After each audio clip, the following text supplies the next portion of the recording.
The observation outpost sat on a ridge of black stone, its silver hull gleaming faintly beneath a sun that gave little warmth. From there, the aliens watched the human. He lived alone, far below them, in a narrow valley where wind scoured the ground down to frozen rock. His cabin was unimpressive by any interstellar standard, a squat structure of layered planks, reinforced with scavenged alloy sheets and anchored deep into the permafrost. It lacked energy shields, climate stabilizers, or atmospheric regulators. By the Council's metrics, it was barely adequate for short-term habitation. And yet, the human had survived 3 local cycles already. Valrix adjusted the magnification on the external display, his elongated fingers moving with precise irritation. "He is building again," he said. "Why does he persist in modifying an already functional shelter?" Around him, the other observers leaned closer. Keth, the senior climatologist, flicked his sensory frill in mild amusement. Because he is human, redundancy appears to comfort them. They mistake repetition for resilience. Below, the human worked steadily, hauling slabs of treated wood and metal struts through knee-deep snow. His movements were economical, almost rhythmic. He did not rush, nor did he pause to admire his progress. He measured, fitted, and secured each piece with the patience of someone unconcerned with being watched. The structure he was adding made little sense to the observers. It was not an extension of the cabin, nor an upgrade to its interior. Instead, he was erecting a second wall several feet away from the first, encircling the entire cabin like a loose shell. There were gaps at the base, vents near the top. No obvious attempt to seal it airtight. "A waste," Keth said. "An unsealed barrier provides negligible thermal advantage. Our models are clear." Valrix's mandibles clicked in agreement. He expends energy for comfort rituals, typical of species evolved in mild gravity wells. They had studied humans for months now, ever since the species had been granted limited settlement rights on marginal worlds. The Council wanted data: how humans adapted without advanced infrastructure, how long they lasted when technology failed. This planet, with its thin atmosphere and brutal winters, was considered a controlled test. The human was an outlier already. He had chosen to build away from the standardized colony domes, claiming he preferred isolation. He had declined thermal assist drones and refused to install a council-approved climate core.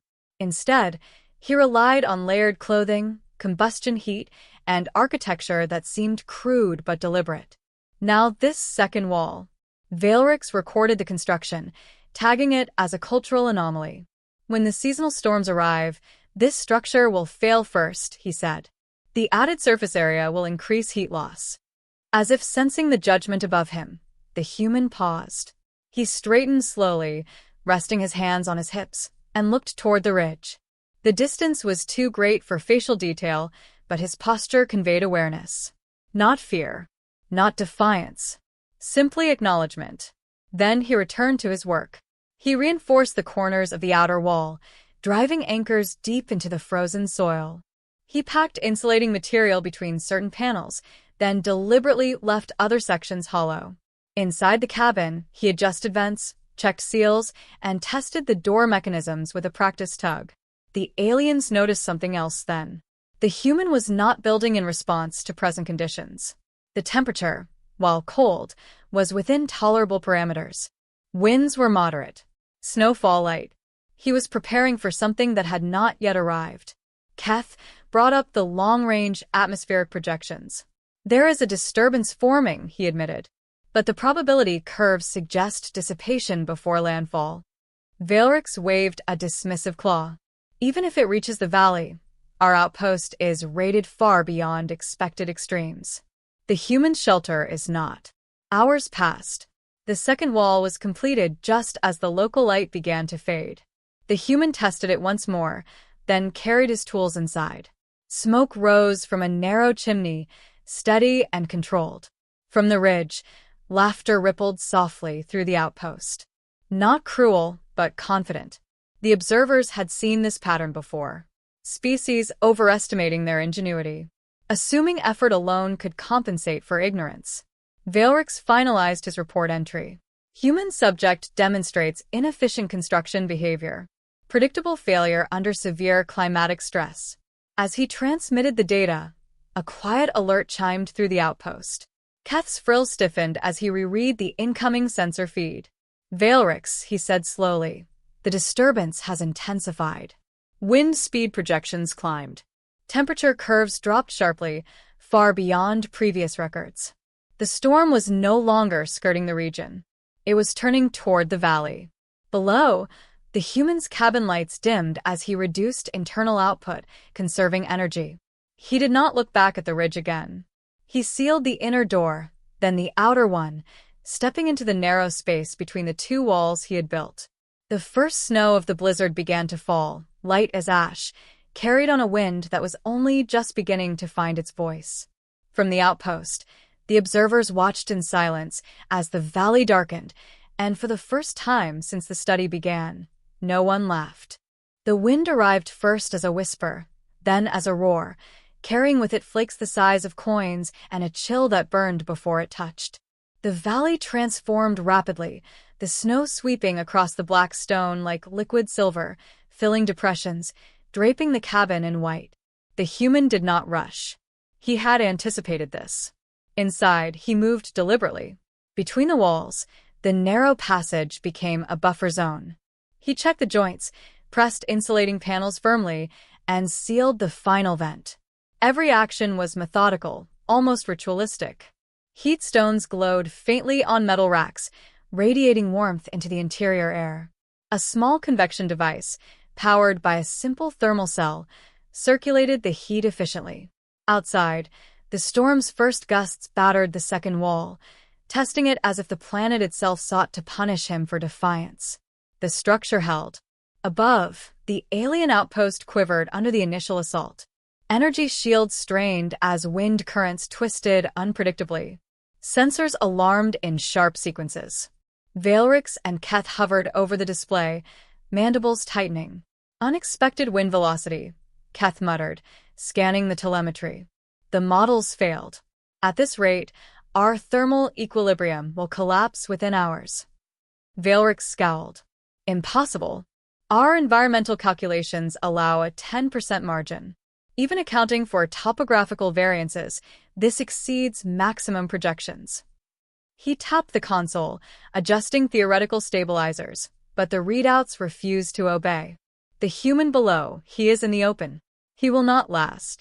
But the screens told another story. Temperature readings within the human cabin remained steady.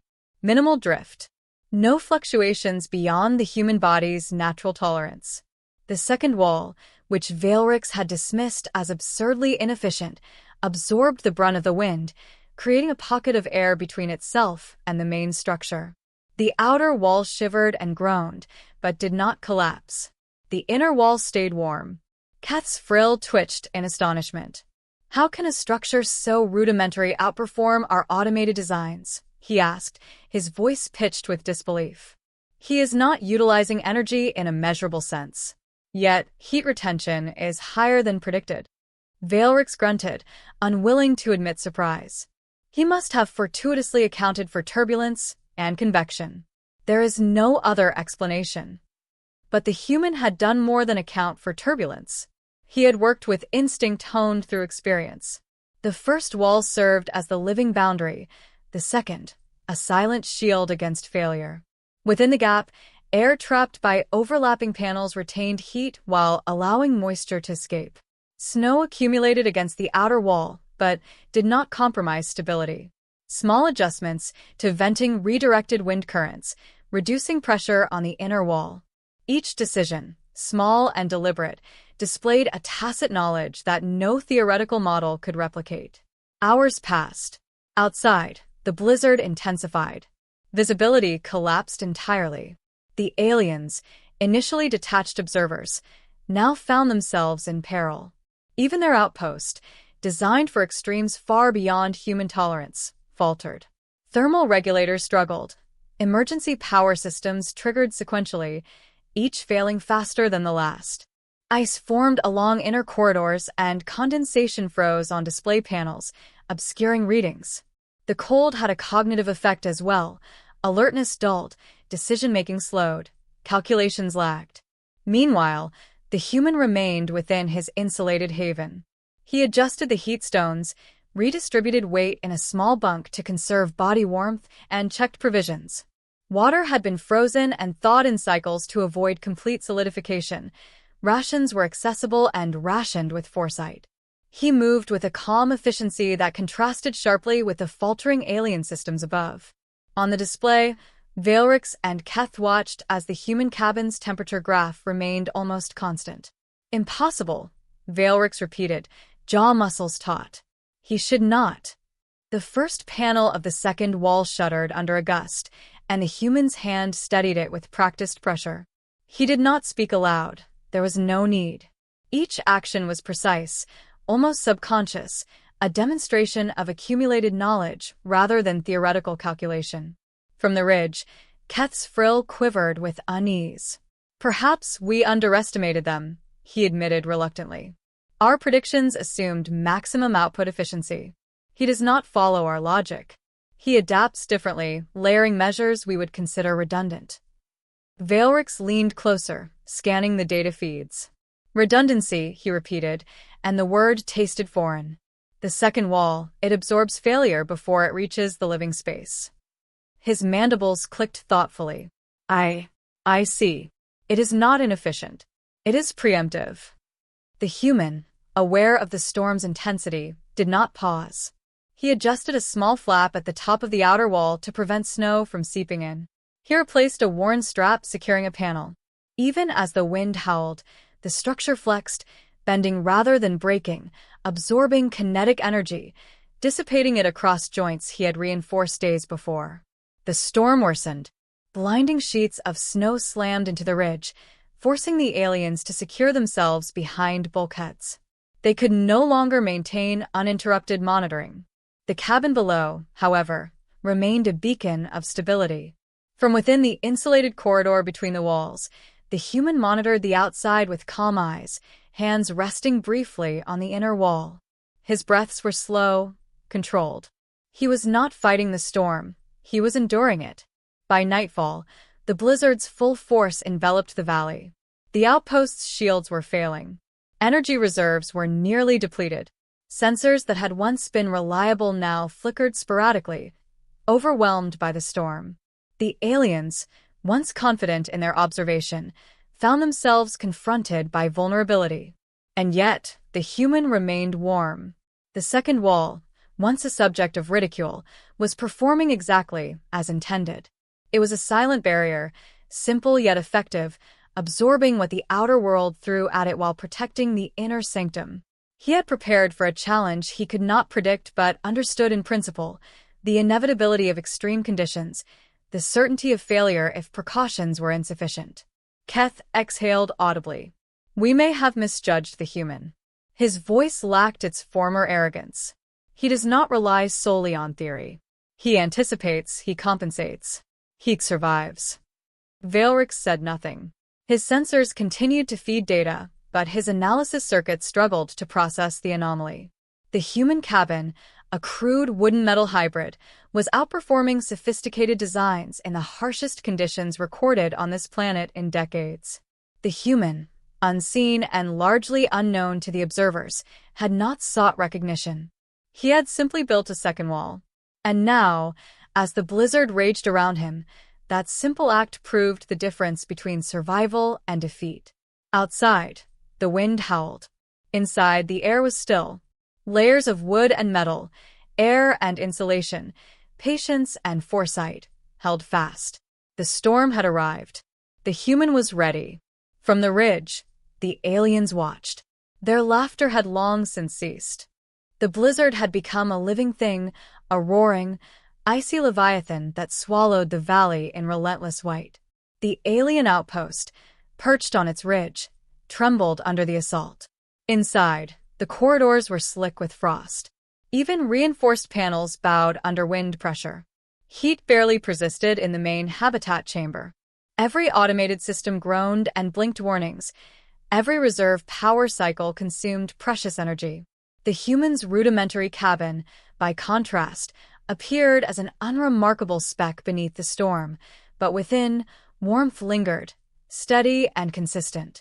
Veilrix clutched the console rail, mandibles tight, eyes narrowing at the thermal feed. "Keth," he said, voice strained. "The internal environment of our outpost is deteriorating faster than anticipated. Core regulators are failing." He tapped the panel repeatedly, attempting to stabilize the readings. "We cannot maintain life support much longer without exhausting all reserves." Keth's frill twitched in agitation. "And yet the human, he is unchanged. The internal temperature is almost constant. His energy expenditure is minimal compared to ours. Our predictive models fail to account for this performance." His gaze drifted reluctantly to the ridge window, where the blizzard raged outside. "We mocked him for redundancy, and now that redundancy protects him while we falter." Below, the human moved calmly. Each action was precise, deliberate. He rotated heat stones, adjusted vent flaps, and checked the integrity of the inner wall. He had learned to anticipate how the storm would strike, where the wind would funnel, which panels might shift under snow pressure. The air gap between the walls, once considered absurd, functioned exactly as intended, a buffer that dissipated energy, trapped heat, and minimized cold infiltration. A sudden gust slammed the outer wall. Panels shivered, shifted slightly, and then held fast. The human pressed a hand briefly against the support, ensuring the structure remained intact. He did not speak. He did not hurry. His calm contrasted starkly with the flickering alerts cascading across the alien outpost monitors. Veilrix's sensors indicated multiple failures. Internal temperatures plunged, humidity froze along panels, and automated repair mechanisms jammed from icing. He leaned closer to the display. "Their logic is insufficient. The predictive algorithms failed to compensate for human adaptation. This is illogical." Keth hesitated before replying. "Perhaps it is not illogical. Perhaps it is instinct." He tapped at the visual feed of the human cabin. "See how he operates with minimal technology, yet maximal effect? Each decision is anticipatory, layered. He prepares for failure in a manner we cannot model. He survives because he expects failure and mitigates it in advance." Veilrix's eyes flicked across the data, grudging comprehension dawning. "Redundancy, the second wall absorbs and redirects environmental stress before it can affect the interior. The first wall provides the basic envelope, the second is preemptive.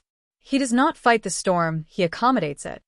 Inside the cabin, the human tested a small hatch, checking airflow between the two walls. He adjusted it, allowing just enough cold to escape to prevent condensation from freezing inside the insulation. Every movement reflected knowledge accumulated from years of observation, trial, and error. Each precaution seemed minor in isolation, yet together they created a system more effective than anything the aliens had designed for the same conditions. The aliens debated in silence, broken only by the occasional alert chime. "He does not seek attention," Keth murmured, almost reverently. "He does not exhibit the need for dominance or recognition. He simply endures. Our designs are brittle because we do not anticipate failure in this way." Veilrix's mandibles clicked as he scanned the structural feed. "We have theoretical power, computational superiority, and predictive modeling. Yet a single human, using instinct and simple construction, maintains stability while we degrade. This challenges our assumptions about primitive species." The wind escalated, rattling the outpost panels and forcing emergency bulkheads closed. Veilrix pressed his claws against the console, reviewing options. Evacuation was impossible, the ridge was exposed, and descent through the blizzard could be fatal. Attempts to remotely stabilize the outpost failed as the systems overloaded. Each failure emphasized the human's quiet success. In the cabin, the human checked his supplies. Water remained thawed, food was rationed and accessible, and the small thermal generator hummed at minimal output. He moved between walls, testing pressure points, reinforcing panels that groaned under snow weight. The gap between walls allowed minor shifts without compromising the inner sanctum. The storm's force was immense, yet the cabin endured. Keth observed the human's techniques through the transmitted feed, fascination growing. He leverages simplicity, energy efficiency, anticipatory design. Each layer compensates for possible failure. Our systems rely on maximal efficiency and precise conditions. They cannot adapt in the same way. Veilrix scowled but remained silent. The human was already acting with foresight the aliens could not replicate. Every gust that battered the outer wall was absorbed, redirected, or dissipated. The air within remained breathable and warm, almost stable, despite the blizzard's escalating violence. Hours stretched, and the storm showed no sign of abating. The aliens' cognitive function dulled under cold exposure. Panels and corridors iced over. Emergency lighting flickered. The human, inside his insulated shelter, moved with deliberate rhythm, monitoring the structure and making incremental adjustments. His actions demonstrated understanding rather than brute force, precision rather than automation. Veilrix finally spoke, his voice low, tinged with reluctant acknowledgement. We underestimated him. Our models, they are insufficient. He does not merely survive. He outperforms our calculations by a substantial margin. And he uses nothing beyond instinct and basic materials. Keth's frill quivered. The second wall, the structure we dismissed as redundant, it functions as a buffer for failure. It is preemptive, adaptive, forgiving. He survives because he expects the storm, not because he reacts to it. Below, the human adjusted the final vent. A snow-laden gust slammed the outer wall, bending panels slightly. He pressed a palm against it for a moment and nodded. Everything was as it should be. He retreated into the inner sanctum, warmth intact, supplies secure. From the ridge, the aliens watched, silent now. Their laughter had vanished completely. The human cabin, simple and unassuming, had become a sanctuary where survival was assured. Their advanced outpost faltered while the rudimentary structure endured. Veilrix exhaled through his mandibles. We have much to learn. The blizzard continued to rage, but the human was ready. And for the first time, the aliens recognized that survival was not measured by technological sophistication alone. It was measured by anticipation, by layered preparation, by the quiet, relentless determination to endure. The storm had not broken him. It had revealed a truth the aliens had overlooked. The human was not fragile. He was formidable in ways they could not quantify. And when the blizzard finally reached its peak, it was the cabin and its unseen architect who would hold fast. Outside, the wind screamed. Inside, the human remained calm. The blizzard raged through the valley for days, relentless in its fury, testing everything in its path. Trees that had clung to rocky slopes splintered and fell. Snowdrifts accumulated faster than any sensor had predicted, swallowing shallow gullies and carving new channels where rivers had once flowed. The alien outpost had become a frozen husk. Its corridors were lined with frost, its systems overloaded and silent, and its crew huddled in emergency shelters, struggling to maintain consciousness against cold-induced cognitive fatigue.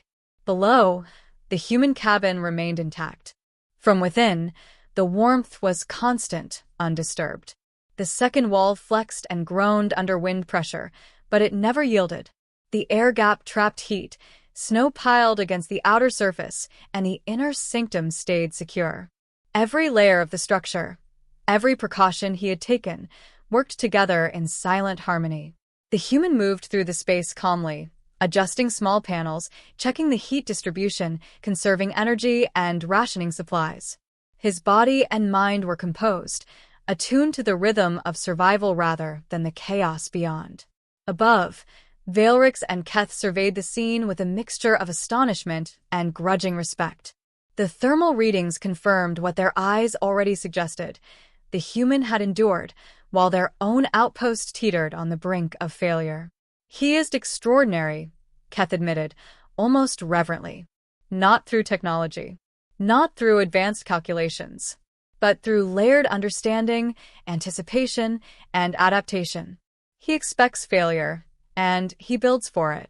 Veilrix remained silent for a long moment, mandibles clicking in thought. We assumed humans fragile, inefficient. We mocked his construction. Yet he has demonstrated resilience beyond our predictions. His survival is not accidental.